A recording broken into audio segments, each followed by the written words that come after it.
This video is about Chapter 4. And in this video, we'll talk about displaying and summarizing quantitative data. By the end of this video, you should be able to display quantitative data using histograms and relative frequency histograms, stem and leaf displays, and dot plots. You should also be able to describe a distribution by talking about the shape, center, spread, and unusual features of that distribution. You should also be able to discuss ways of measuring the center and ways of measuring the spread for a distribution. The first way that we can display quantitative data is by using a histogram. Okay? Notice that there are no gaps in the data, as we saw with a bar chart for categorical data. Okay? The reason there are no gaps is because it makes sense for the data to come right after each other because the numbers are connected and continuous. Okay? So when we display a histogram, there are no gaps in the data. Okay? Also notice that on the side here, we have the number of earthquakes. Okay? And that is different from a relative frequency histogram, where on the side we have a percent. Okay? It's a relative frequency. Whenever you hear the term relative frequency, usually it involves percents. Okay? So a relative frequency histogram is like a histogram with no gaps. Okay, but on the y-axis we have the percent of earthquakes, not the number of earthquakes. Next, there are stem and leaf displays. You may have seen these before, but these are usually used when you have smaller sets of data, somewhere between 15 and 40 data points or so, smaller data sets. On the left-hand side, you have the stem, which are the leading digit or digits. There could be more than one. And the right-hand side are the leaves, which are the ending digits, usually 1, but it could be 2. Okay. Also, please note down here, there's a legend that tells you that this digit means 88, and that helps you to know that it isn't 880 or 8,800 or some other number. Okay. Now, I want to point out that this happens somewhat frequently in that when you have lots of numbers that are bunched together, that we sometimes break up our stems to be more than one. So here are the smaller digits from 0 to 4, and here are the digits from 5 to 9. Okay, that happens all the way up, 0 to 4, and then 5 to 9. Okay, so you can separate them if there are lots of numbers that are bunched together. Okay, next are dot plots. You simply place a dot for each data point, usually integers, which is similar to a histogram, but they're drawn in dots instead of bars. Okay, the next really important concept is how you describe a distribution. You talk about shape, center, spread, and unusual features. Okay, I will say that again because it is so important. When you're asked to describe a distribution, you talk about the shape, center, spread, and unusual features. Okay, we'll talk about shape next. When you're describing the shape, you can talk about how many modes. Okay, is it unimodal, meaning it has one mode, there's one peak, or it could be bimodal, where there are 2 peaks.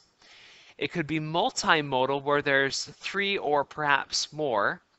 Or it could be uniform, where it's roughly the same all the way across. Okay, those are the 4 ways of describing the mode of our graph. Okay, also when describing the shape, you should talk about its symmetry. Is it symmetric or is it skewed? Okay, if it's symmetric, then on both sides of the graph it should look roughly the same. Okay, and you should be forgiving because real data never looks nice. Okay, or is it skewed, meaning there's more on one side than on the other? Okay, now we call this left skewed if the tail, the place where there's more, the data goes out farther, is on the left. Okay, so you follow the tail. It's right skewed if there are more data on the, not more data, but if the data is more spread out on the right side. Okay. Also, when talking about the shape, or I guess these are unusual features, you talk about things like outliers and gaps.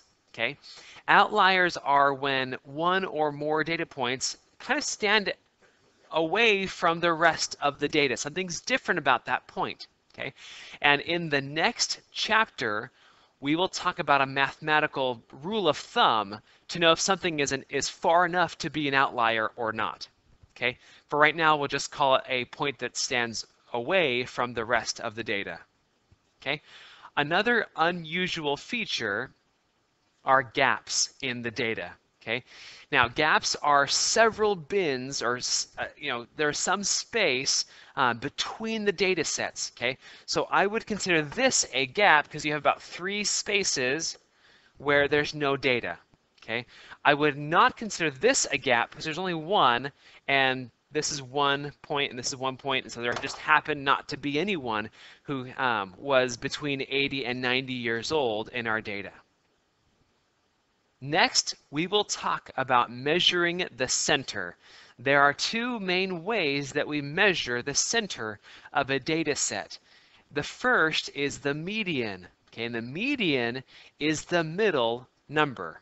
Okay, now here's some data that we will use throughout this video that I just made up, but I was thinking about GPAs when I made them.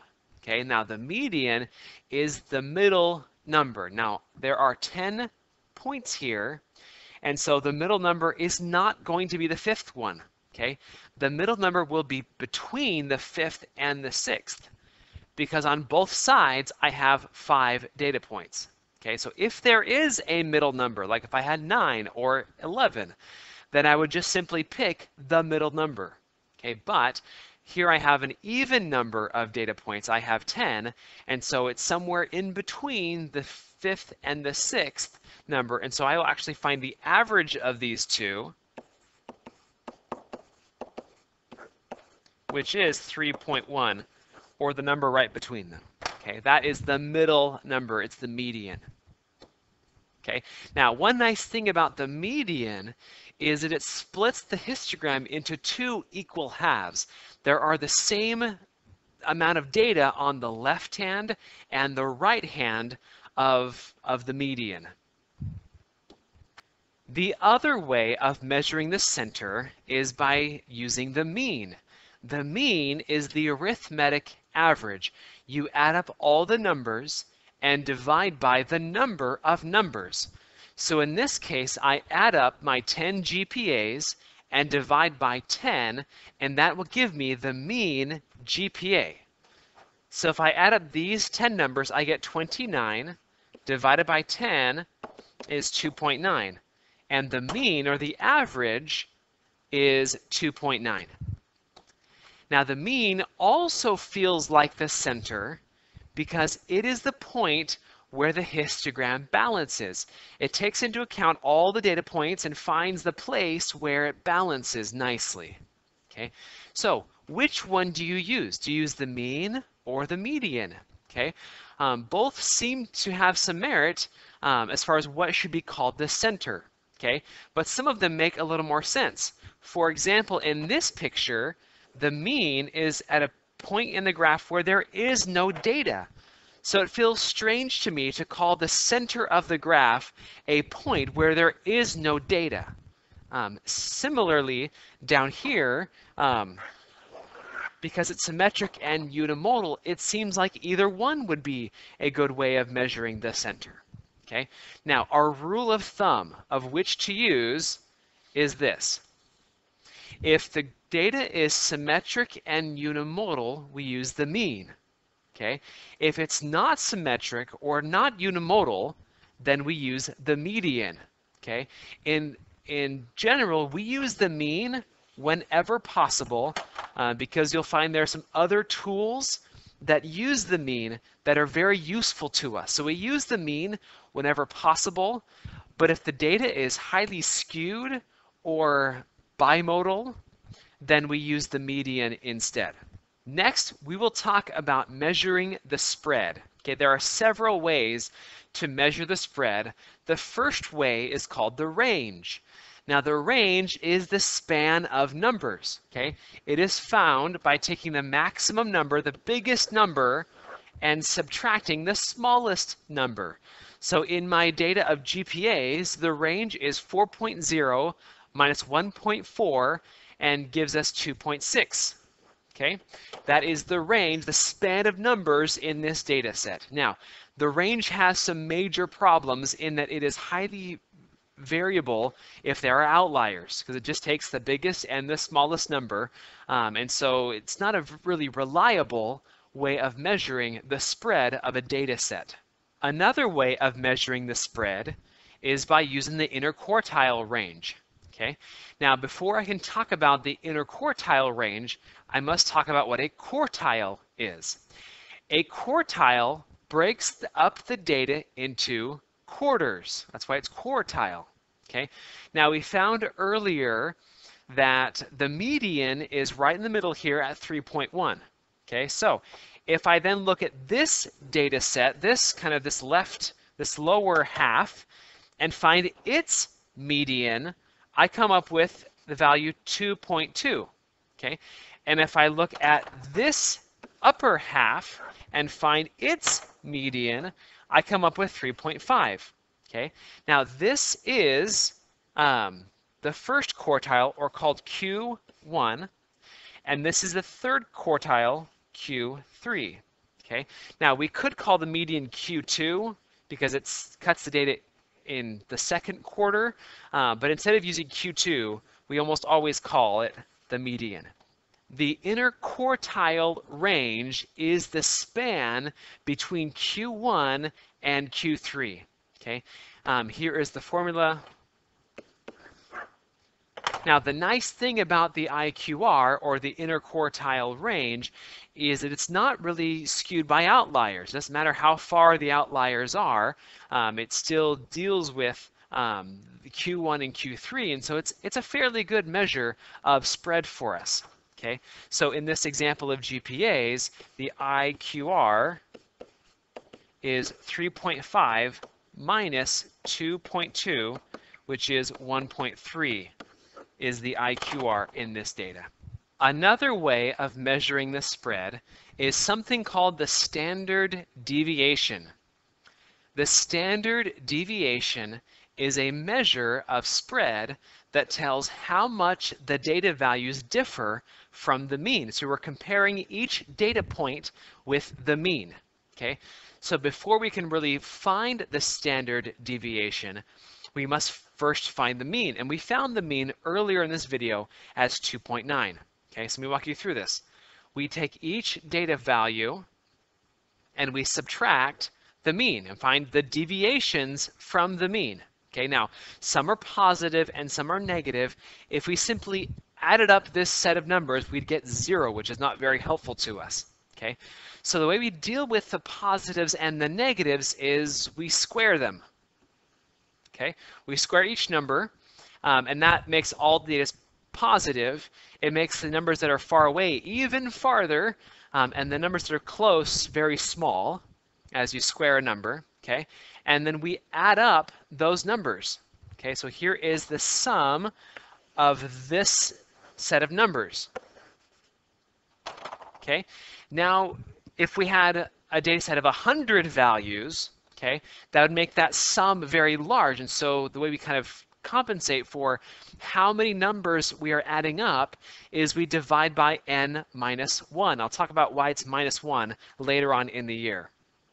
Okay, divide by n minus 1, and that number actually has some useful properties to it. That number is called the variance. Okay, and has some nice properties we'll talk about later on in the year. Okay, now when we take the square root of that number, this number down here, that gives us the standard deviation. Okay, it's a long process, but it's a way of measuring the center and has some very powerful properties that we'll be using for quite frequently throughout this year.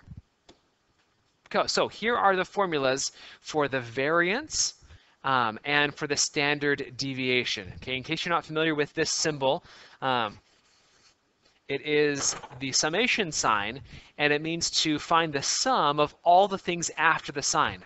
Okay, so for the variance, we took each data point, subtracted the mean, and found that difference, or that deviation, squared, and then we added up all those squared deviations and then divided by n minus 1. And then to find the standard deviation, we then took the square root of that number. Okay, we'll talk more about these formulas. You do not need to memorize these formulas. Okay, we will almost always use a calculator to calculate them, but you need to be familiar with where they come from. It gives you a really good intuition with these numbers. So, of the three ways of measuring the spread, range, IQR, standard deviation, which one do we use? Okay, well, the answer is you never use the range. It's a terrible way of measuring the spread, so don't use it. Okay, the IQR is useful in some cases, and the standard deviation is also useful in some cases. And it boils down to the discussion earlier about measuring the center. When the data is symmetric and unimodal, then use the standard deviation. It's a powerful tool that has some powerful properties. If it is not symmetric and unimodal, then use the IQR to measure the spread.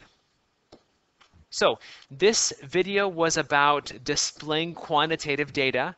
It was about describing a distribution using shape, center, spread, and unusual features. And we also talked about ways of measuring the center and ways of measuring spread.